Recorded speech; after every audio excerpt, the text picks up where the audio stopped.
لیکن وہ کہتے ہیں نا جو وہ وعدہ ہی کیا جو وفا ہو گیا. کیا کہتے ہیں؟ جی بسم اللہ الرحمن الرحیم. سب سے پہلے میں شمسی صاحب آپ کا بے حد مشکور ہوں کہ آپ نے ہمیں موقع دیا آج کے دن گفتگو کرنے کا.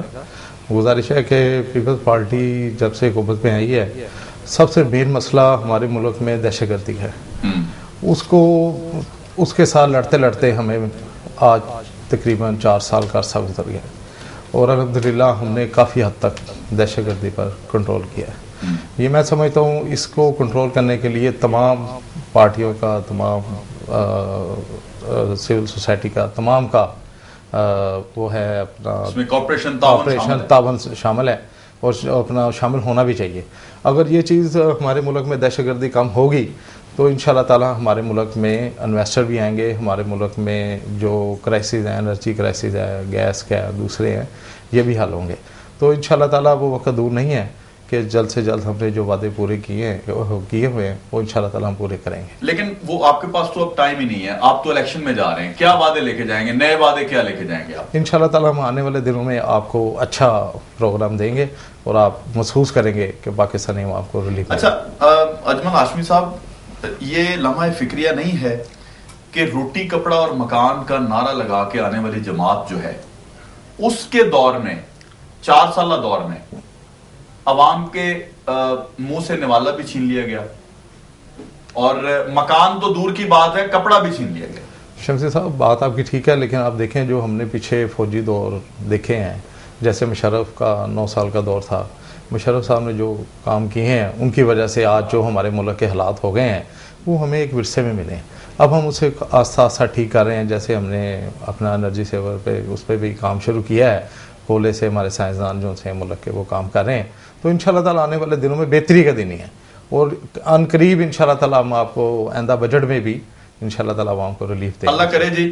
اچھا چونکہ سنی تحریک کی نمائندگی موجود ہے، خوش آئند بات ہے کہ ہمارے پاکستان، ملک پاکستان میں پولیٹیکل جماعتیں جتنی اسٹرینتھن ہوں گی، جتنی مضبوط ہوں گی، خواہ وہ کوئی جماعت بھی ہو، تو میں سمجھتا ہوں کہ جی ملک بھی مضبوط ہوگا.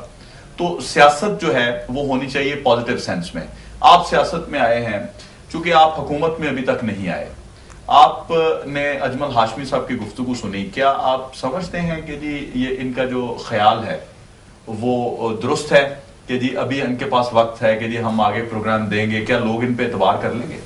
بسم اللہ الرحمن الرحیم. شمسی صاحب اصل میں اس طرح ہوتا ہے کہ یہ جو دن گزر رہے ہیں، خاص طور پر آج کا دن، ہر شخص جو ہے وہ سیاسی شہید اور جو سیاسی شہید کے بعد غازی بننے نکلا ہوا ہے، اس ریت کو تھوڑا چینج کرنا ہوگا.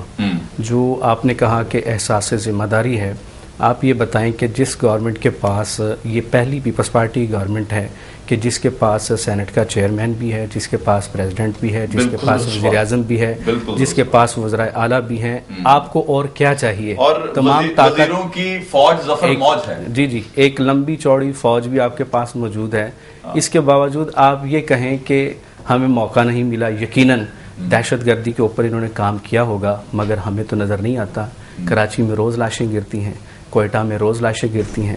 آپ دیکھیں کہ اسلام آباد میں پاکستان سنی تحریک کے خالد وحید کو آپارہ چوک میں، آپارہ تھانے کے مرکزی گیٹ پر دہشت گرد بالکل آسانی کے ساتھ گولیاں مار کر چلے جاتے ہیں. جو ہمارا وفاقی دارالحکومت ہو اور وہ کیپٹل ہو جس میں جان محفوظ نہیں ہے. کراچی دور ہوگا، ایبٹ آباد دور ہوگا، مانسہرہ دور ہوگا، لیکن یہ احساس ذمہ داری کس نے لانی؟ پاور آپ کے پاس نہیں ہے، میرے پاس بھی طاقت نہیں ہے. طاقت تو اس وقت گورنمنٹ کے پاس ہے. اب آپ نے یہ طاقت اور اختیار اجمل ہاشمی صاحب سے نہیں، اس بات سے میں اتفاق نہیں کرتا ہوں. یقیناً ان کے پاس حکومت تو ہے، لیکن کیونکہ یہ کسی کو کچھ ڈیلیور نہیں کر سکتے، میرے خیال میں اقتدار ہے، اختیار ان کے پاس نہیں ہے. اجمل ہاشمی صاحب کہتے ہیں کہ جناب ہم آنے والے وقتوں میں دیں گے. اس کا مطلب یہ کہ 4 سال تک آپ نے قوم کو رسوائی، ذلت اور غربت کی دلدل میں، دہشت گردی کی دلدل میں دھکیلا ہے. آپ یہ بتائیں کہ جس نے 105 لوگوں کا قتل عام کیا، اعتراف کیا، اداروں نے پکڑا، قانون نافذ کرنے والے اداروں نے، آپ نے اپنے اتحادیوں کو بچانے کے لیے دہشت گردوں کو چھوڑ دیا. اور جو آپ یہ بتائیں کہ بنو سے دہشت گرد جو جیل توڑ کر بھاگے ہیں، اگر احساس ذمہ داری ہوتا تو یقیناً اس کو سیکیور کیا جاتا. آپ کو بار بار الٹیمیٹ دیا جا رہا ہے کہ جو حیدرآباد کی جیل ہے، کراچی کی جیل ہے، اس میں ایسا انسیڈنٹ ہو سکتا ہے؟ کیا وجہ ہے کہ رحمان ملک اداروں نے بتایا جی کیا وجہ ہے کہ رحمان ملک وہ گلگت بلتستان میں تشریف لے جاتے ہیں کہ وہاں پر اہل تشیع کا قتل ہوتا ہے، وہاں پر یقین دہانی بھی کرا دی جاتی ہے، کوئٹہ میں بھی یہی انسیڈنٹ ہوتے ہیں، یقین دہانیوں کے باوجود آپ کے وزیر داخلہ، وفاقی وزیر داخلہ کسی کو گرفتار کر سکے ہیں، نہ وہ دہشت گردی روک سکے ہیں؟ تو یہ کیا احساس ذمہ داری ہے؟ 4 سال تک تو لوگ گولیوں کا نشانہ، روٹی کپڑا مکان کا آپ نے وعدہ کیا، روٹی کے بدلے آپ نے بھوک دے دی، کپڑے کے بدلے آپ نے کفن دے دیا، مکان کے بدلے آپ نے قبر دے دی، اور دوسری بڑی پارٹی گو کہ وہ یہاں موجود نہیں ہے، روزگار امن انصاف کا نعرہ انہوں نے بھی لگایا ہے، اور جو اس کا پرسان ہے پورے پنجاب میں وہ بھی سب کے سامنے ہے، نہ دہشت گردی رکی ہے، نہ کسی کو روٹی کپڑا مکان، نہ کسی کو روزگار امن انصاف ملا ہے۔ اب یہ وقت ہے عوام کا کہ عوام کو شعور لینا ہوگا۔ اس معاشرے میں بسنے والا وہ عام آدمی جو ایک رکشہ ڈرائیور ہے، اس سے پوچھے نا کہ آٹے کا کیا ریٹ ہے اس وقت، اس کو پوچھے کہ دال چینی کا کیا ریٹ ہے، گھی کے کیا پرائس ہیں اس وقت، وہ بجلی کے جو بل، جو گیس کے جو بل ادا کرتے ہیں جس کی 6,000 8,000 تنخواہ ہوگی، میں پوچھتا ہوں ہاشمی صاحب آپ بتائیں کیا آپ 8-6 ہزار میں اپنے گھر کا بجٹ بنا سکتے ہیں؟ آپ تو اپنا ٹی بریک بھی اسے پورا نہیں کر پاتے، تو پھر کیسے ہوگا کہ آپ چوری روک لیں گے، ڈکیتی روک لیں گے، رازنی کو روک لیں گے، قتل و غارت کو روک لیں گے؟ لوگوں کے پاس جب روزگار نہیں ہوگا اور اس نے ڈگری حاصل کی ہوگی، وہ نوجوان، پڑھا لکھا نوجوان کدھر جائے گا؟ وہ کون سی راہ اختیار کرے؟ پھر ہم کس اخلاقی پستی اور اخلاقیات کی بات کرتے ہیں؟ ہم کس طرح صبر کی بات کرتے ہیں کہ جس کے سامنے اس کے 6 کھانے والے ہوں، 1 کمانے والا ہو، روزگار بھی نہ ہو، امن بھی نہ ہو، انصاف بھی نہ ہو، پھر وہ کدھر جائے گا؟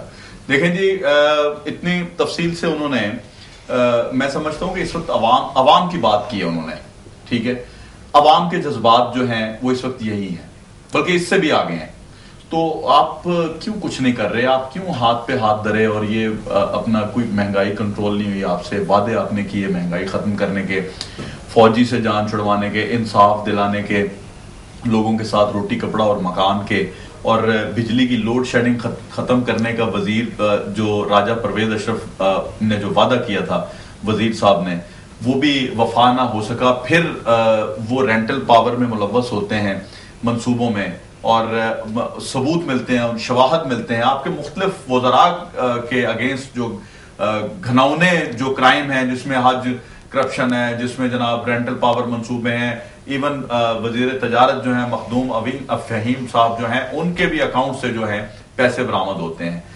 کیا کر رہے ہیں آپ؟ کدھر جا رہے ہیں ہم؟ کیا سبق دے رہے ہیں ہم اپنی قوم کو؟ کیا دلاسا دے رہے ہیں؟ دیکھیں شمسی صاحب، جو تو ہماری گورنمنٹ کا ایک اہم یہ بھی کارنامہ ہے کہ جو سرکاری ملازم ہیں ہم نے ان کی اپنا تنخواہوں میں اضافہ کیا ہے، اس کے بعد ہم تمام جو کچے ملازم ہیں ان کو پکا کر رہے ہیں، اور انشاءاللہ تعالیٰ جو گراس روٹ پہ جو ہے نا اپنا ان کا جو حق ہے وہ انشاءاللہ تعالیٰ انہیں ملے گا۔ اور دوسری بات، قاضی صاحب نے جو کراچی کے حالات کی بات کی ہے، آپ کو پتہ ہے کہ جو ہمارے ملک میں غیر جماعتی الیکشن ہوئے ہیں نا ضیاء الحق صاحب کے دور کے، اس دور سے ہی آج تک کراچی کے یہ کراچی کے حالات ایسے ہیں۔ نصیر اللہ بابر صاحب کے دور میں بھی کراچی کے حالات کو کنٹرول کیا گیا تھا، وہ وقت بھی پیپلز پارٹی کا تھا کہ پیپلز پارٹی نے اس حالات کو کنٹرول کر لیا تھا۔ اب میرے بھائی بھی سیاست میں آ گئے ہیں تو انشاءاللہ تعالیٰ ان کو بھی اپنا آٹے دال کا بھاؤ پتہ چل جائے گا کہ کیا ہے، کہ جب یہ اپنا الیکشن لڑیں گے تو پھر ہم دیکھیں گے کہ اس وقت کیا پوزیشن ہوتی ہے، کیسے لوگوں کو ریلیف دیا جاتا ہے، کیسے ہوتا ہے، کیونکہ ہم پولیٹیکل لوگ ہیں، ہمیں پتہ ہے کہ ہمارے جو پولیٹیکل بڑے ہیں ان کو بھی پالیسی بنانے کا پتہ ہے، اور نیچے والے جو ہمارے ورکر ہیں انہیں بھی پتہ ہے کہ ہم نے کیسے ملک کو دیکھنا یا چلانا ہے۔ اور انشاءاللہ تعالیٰ وہ وقت آنے والا ہے کہ قاضی صاحب کو پتہ چل جائے گا کہ اس ملک کے کیا حالات ہیں، پھر یہ بتائیں گے کہ ہمیں فوجی اپنا جو ہمارے ملک میں 25-30 سال فوج رہی ہے اس کی وجہ سے ہمارے ملک کے آج حالات نہیں، لیکن آپ کو دیکھیں جی، فوج رہی، فوج نے ٹھیک ہے جی، وہ ہم بھی مانتے ہیں، یہ بھی کہیں گے کہ جی بار بار جو ہے جمہوریت کو نقصان پہنچایا گیا، لیکن ایسی جمہوریت کو کیا کرنا جس سے جمہور کو فائدہ نہ ہو۔ میں خالد صاحب آپ مجھے بتائیں کہ دفاع پاکستان کونسل جو ہے وہ اب میدان عمل میں ہے، ٹھیک ہے، آپ نیٹو سپلائی کے بارے میں آپ کا ایک بہت واضح موقف ہے، ٹھیک ہے، اس کے بعد کیا سمجھتے ہیں کہ جی بلوچستان کے حالات کے بارے میں بھی آپ کی گہری نظر ہے، آپ بار بار بلوچستان کانفرنس بھی کر رہے ہیں وہاں پہ، کیا سمجھتے ہیں کہ ان تمام معاملات کا، اس تمام عمل کا کچھ عوام کو بھی فائدہ ہوگا؟